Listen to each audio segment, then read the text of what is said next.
Saint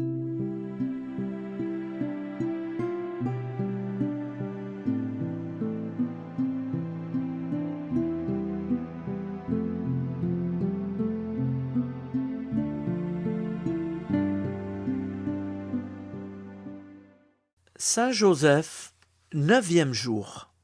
Un saint mariage. Quelles étaient les pensées de Marie et de Joseph en s'unissant ensemble sous le regard de Dieu? A. Elles étaient incontestablement tournées vers le Christ à venir, vers le Messie promis. L'attente du Messie occupait le cœur de tout bon Israélite.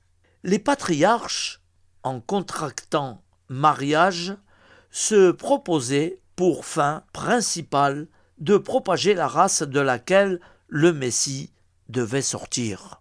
Mais Marie a fait vœu de virginité et ce vœu lui est à cœur par-dessus tout. Elle consent à épouser Joseph, mais elle entend demeurer vierge.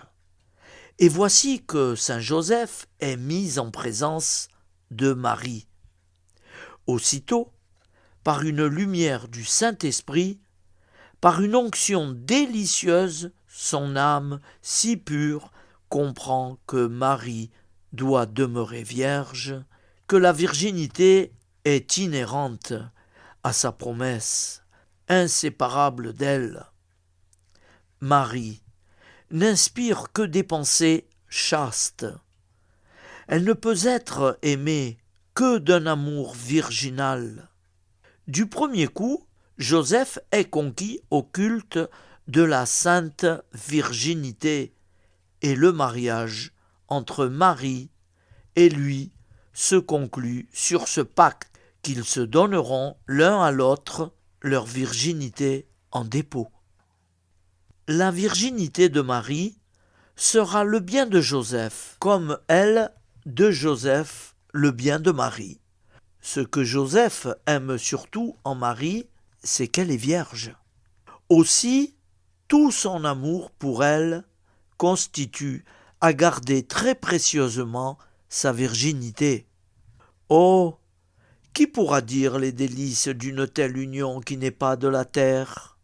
Les deux âmes de Marie et de Joseph se rencontrent et se compénètrent dans l'ineffable lumière d'une fusion toute divine, dans les parfums spirituels de la sainte virginité. La virginité est la loi de ce mariage, et néanmoins, en tant que mariage, il réclame un fruit. Or, ce fruit, déclare saint Augustin, Dieu le lui donne en la personne de son propre Fils, incarné dans le sein de Marie. L'union des deux époux dans les secrets des saints de Dieu tendait au Messie. Le Messie se fait leur enfant.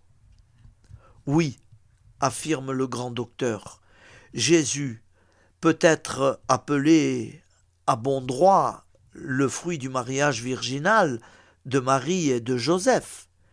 Il est donné non pas séparément à Marie, mais à elle et à son époux.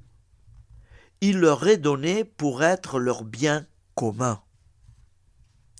Si Joseph n'est pas averti tout de suite de l'incarnation du Fils de Dieu en sa chaste épouse, c'est que celle-ci garde vis-à-vis de lui une prééminence d'élection et de sainteté.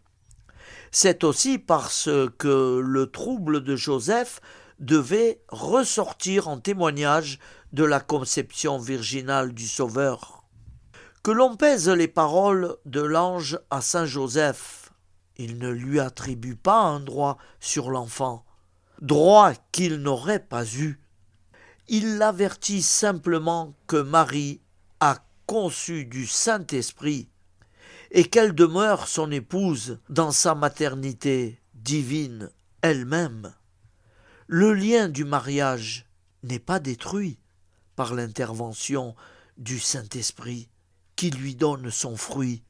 Il est fortifié par la venue de l'enfant Dieu.